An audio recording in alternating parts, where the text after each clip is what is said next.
We remain steadfast in our commitment in delivering local news that matters, stories that inspire, enriching the lives of Filipinos in the Philippines and across the globe. This is your GMA Regional TV, kapuso ng bawat Pilipino.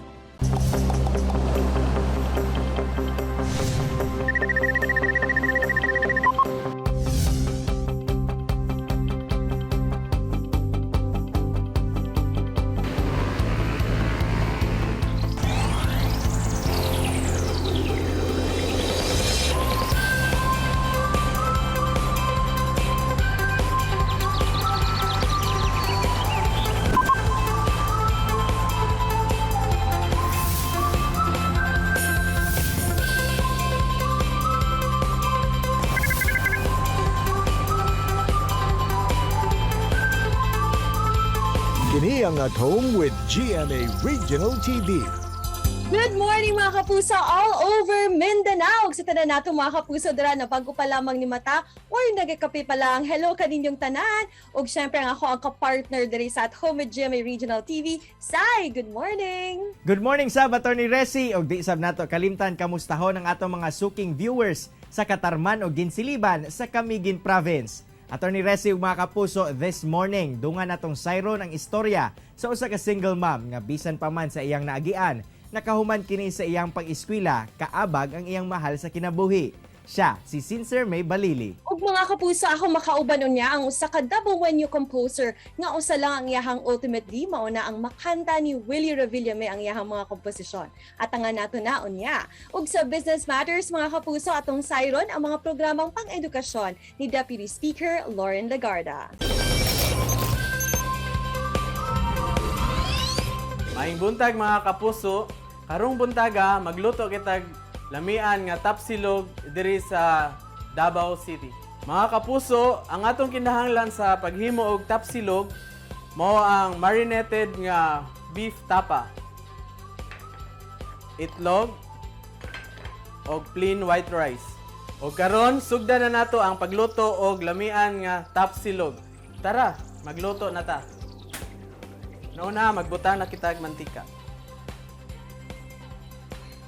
Once niinit na ang mantika, ato nang ibutang ang atong marinated tapa. Ang atong tapa, mga kapuso, mga 100 grams lang siya. Atong ibali ang tapa, tula siyang huwaton. Pagkakita nga brown na siya, ato lang sang balihon. Karon mga kapuso, naluto na ato ang tapa. So ato na siyang ibalhin sa ato ang butanganan.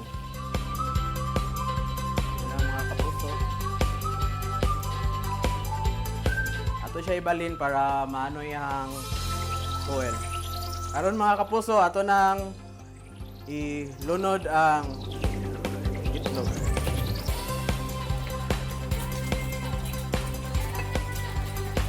Itong timplahan, white pepper, gamay nga salt,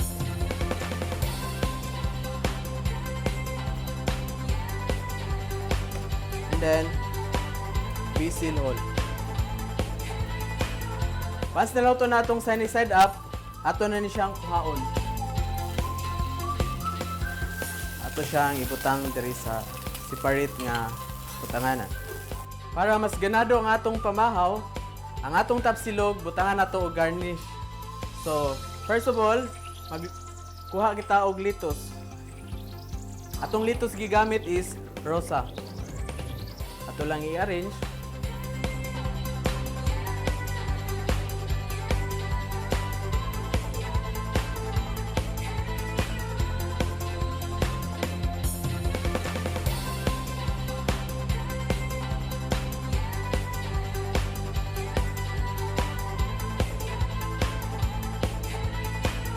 Siyempre, dili makumpleto ato ang tapsilog kung wala siya rice.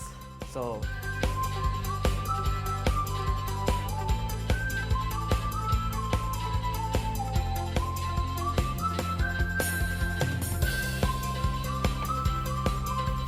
ang pinaka-last is ang ato ang parsley.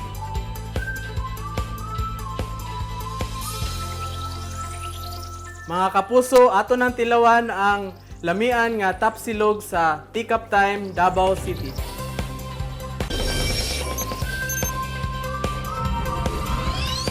Maayong buntag, Senator Lauren, and welcome back dito sa At Home with GMA Regional TV. Senator Lauren, noong first term niyo pa lang po bilang isang senador, nakita namin na edukasyon talaga ang isa sa mga pinagtuunan ninyo. At ngayong panahon po ng pandemya, isa ang sektor na ito na pinaka-naapektuhan naman ng COVID-19. Ano po ang inyong masasabi? Tama kayo, Attorney Resi. Isa sa mga hamon ngayong pandemic ay ang ating pag-adjust sa ating pagtuturo sa mga mag-aaral, sa DepEd man, sa public education, pati na rin sa higher education. At dahil nga kailangan mag-online learning, ang unang hamon ay may lugar ba sa tahanan? Pangalawa, meron bang Wi-Fi? Kasi alam natin, yung mga internet noon available lang sa ating mga higher education institutions, sa mga state universities and colleges, pati na rin sa mga eskwelahan. Ibang eskwelahan nga ay wala pa. So, dapat palakasin at paigtingin ang Wi-Fi at internet o tinatawag na digital infrastructure. Nung ako'y senador na chairman ng Committee on Finance ng 5 taon, linigyan ko ng 2018 ang 327 million pesos ang lahat ng mga state universities and colleges para magkaroon ng internet. At gusto ko rin banggitin na sana nakinabang ang ating mga state colleges and universities sa buong Davao region, sa ating mga binanggit na funding.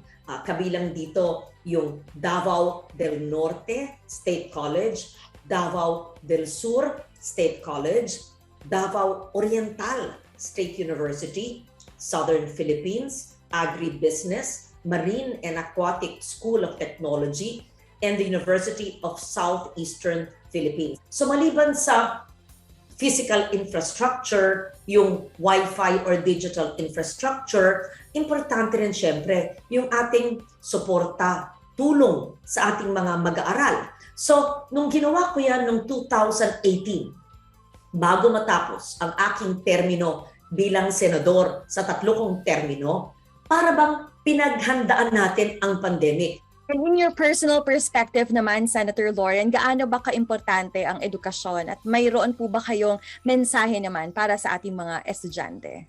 Knowledge is power, Attorney Resi. Alam natin na ang kaalaman ay nakakapagbigay ng magandang kinabukasan.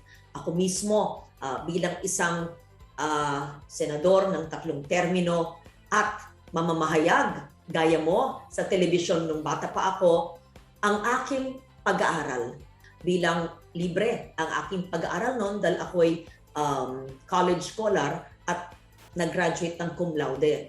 At naging scholar din ako sa aking Masters in National Security sa National Defense College of the Philippines. Talagang gusto kong aral ng aral dahil marami akong natututunan at pati yung natututunan ko ay natuturo ko din sa aking mga kasamahan noon sa telebisyon nung ako'y producer. Remember, knowledge is power. Saludo po kami sa inyo, Senator Lauren, at sana po ay huwag kayong magsawa na mas tumulong pa sa ating mga kababayan. Daghan kaayong salamat. Maraming salamat, dagang salamat, Attorney Resi. Bumabati sa inyong lahat. Maayong buntag kaninyong tanan. Kini ang At Home with GMA Regional TV.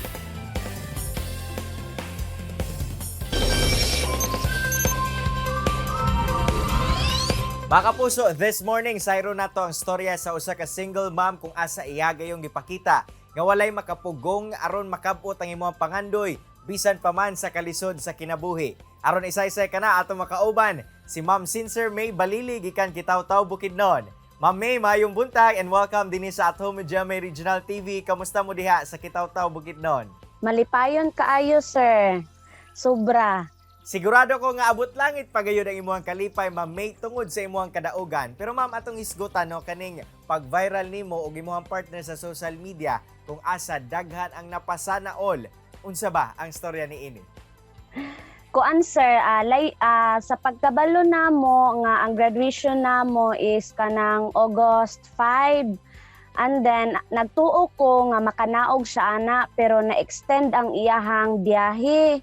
Unya naguol ko sir kay naghandom ko nga kami duha ang mag-uban sa graduation nako kay kanang kabalo ko nga success nako na sa pag-graduate pero kauban man siya nako ana tungod kay siya man ang nagsuporta nako sa akong pagskwela. Unya wala ko nagdahom nga ang iyang orasan didto sa Davao alas 8. Unya iyang gihangyo ang iyang kauban nga sila untay mudagan sa alas 6 sa buntag so wala niya nahangyo kay naulaw siya hangyo sa driver mo tong napugo siya nga alas 8 sila mo biyahe. Nahuman ang among graduation is 11 kapin nya wala pa gyud siya. Mo to nga nag-decide ko sa akong kaugalingon nga kanang dili na ko hubuon ang akong tuga after nako nga magpaso then madawat akong award dili na ko hubuon akong tuga then ni tabo ko dito sa kalsada sa kanang eskwelahan namong atbang ug ako gid siyang gipara sir nga magpa-picture gyud mi duha. Wow, grabe gid ang effort nga imuhang gihimo Ma'am May no para ma-achieve lang ang inyuhang graduation couple photo. Pero ma'am, unsa day ka importante alang kanimo nga malakip si Sir Dondon sa imuhang kadaugan? Importante kaayo sir kay kanang sukad manggod ato nga kaundangon ko sa eskwela sir ba kay nag-ila manggod ni anak niya is third year na ko unya kaundangon ako sir kay solo parent man ko single mom man ko unya ako rin nagpa-eskwela sa akong kaugalingon kaundangon na unta ko sir pero wala man ko magdahom nga tagaan di ko sa Ginoo partner nga mo'y mo suporta sa ako wala jud ko nagdahom sir nga moabot siya sa akong kinabuhi. Pero ma'am, a little background no, paunsa ba mo nagkaila ni Sir Dondon? Nang-apply ko og trabaho diya sa Cagayan de Oro City pero ang nakabati lang is on call man siya so murag dili gid siya pwede. Niadto ko sa Agora Terminal kay kanang didto ko manakayan og bus. Unya karon ang aircon nga bus na naglarga na akong gigo ko do niingon ko nga sa konduktor nga kuya sakay ko unya pilay plite niya niingon man ang konduktor nga nang 70 ata tong plite ko ay mahala oy mo utong wala ko ni sakay sa aircon dito ko nakasakay sa dili aircon kung si Dondon nag-on board mo to naglingkod ko sa lingkuranan niya isa ako raman isa. Then mo rin to, nilingkod siya ag-apil, nag-chika mi, ahad ako muna, oging ana. And then, kanang mura bitaw, kanang kalit ang panghitabo, sir, baka ako manggo, dili manggo kanang tipo ko nga babae, nga kana bitang, pag naay mga number, di ko manghatag jud sir, di jud ko maghatag, kaya ang akong kadlukan sa kaugalingon, sa mata, paghiskot ag binata, makaingon ko nga kanang wala na lugar siguro kay kanang nanakoy anak basin wala na koy katuning anak kay ma-question din daghan na story mo ni nasusunaw na pero kato nga time sir kay nahatag jud nako ang akong number sa iyaha unya naamay dalan diha sa pagawas na padulong diri sa pagawas na sa Cagayan sa diversion road kanang naay dagat sa kilid nya kato nga time kay kanang kuan na sa sir ba kanang wala na init so tsada kay tan-awon ang dagat unya ningon man siya kalit nga tsadaha diri oy nya siya pud wa pa pud ka kanang katambay dito diningon pud ko siya nga bitaw no tsada siguro magtambay diri ba nga nakay partner mag holding hands mo nya kana nga time sir amo kamot nag holding hands ambot og ngano then mo rin to sir nga akong number nahatag man ako sa iya din pagbaba na ko sa alai wala na din siya sir nga basin mag-text siya na wala lang pero nag-text siya sa kuha sir ana pila ka adlaw si mana dayon nanguyab siya nako nakita man ako nga seryoso siya sa kuha mo tong nigo ko inko nga kung seryoso ka sa kuha okay mo to na malay siya sir hantod nga nag-ipon mi hantod nga naabot mi ngani nga kahimtang sir. Grabe murag ala teleserye o palabas sa sine giday ang inyuhang love story ma'am ha. Sana all good. Pero Ma'am May, aduna ka ba tambag no alang sa atong mga kapuso nga nagtan-aw sa atong programa karon sama na pod sa katong mga anaa sa relasyon unsa ba imong mastorya ngadto kanila?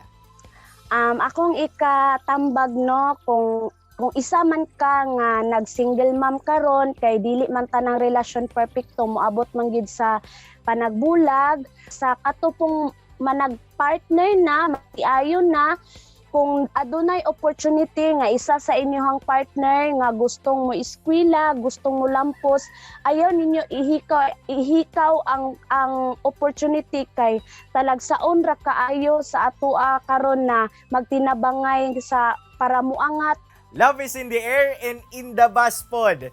Bitaw oy, dagan kayong salamat Ma'am May sa imong oras nga gihatag ug sa pag-share sa inyong storya dinhi sa At Home with GMA Regional TV. Congratulations once again ug amping mo diha sa inyong lugar. Mga kapuso, relax lang mo diha kay mo balik pa ang At Home with GMA Regional TV. Kini ang At Home with GMA Regional TV.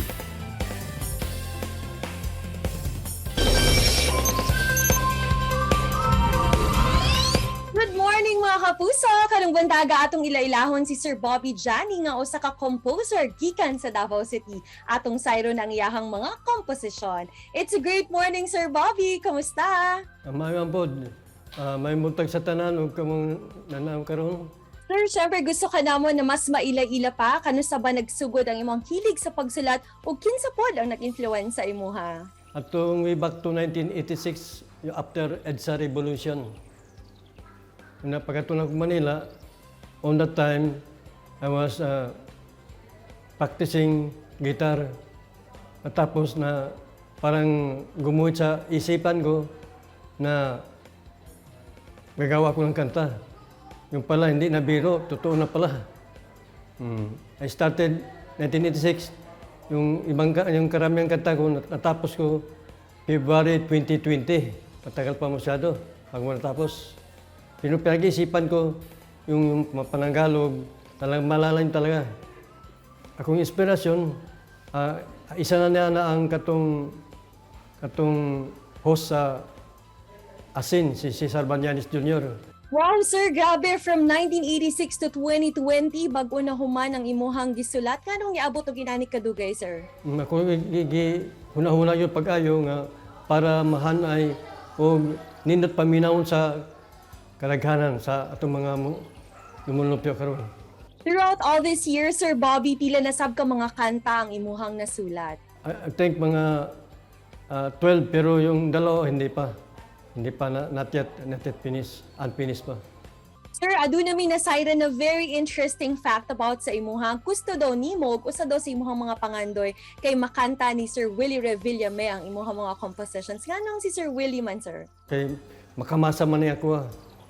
Makamasa. Dapat maggawa ka ng kanta, magmula sa ikabuturan ng iyong puso. Walang harumbilo. Saka kung pagbibigyan ako ng pagkakataon, kung pala rin, makita na itong video na ito, sana makapunta ko na Manila para ma-meet ko si Willie Revillame, para makanta na itong kanta. At saka maganda ito, pangmasa talaga.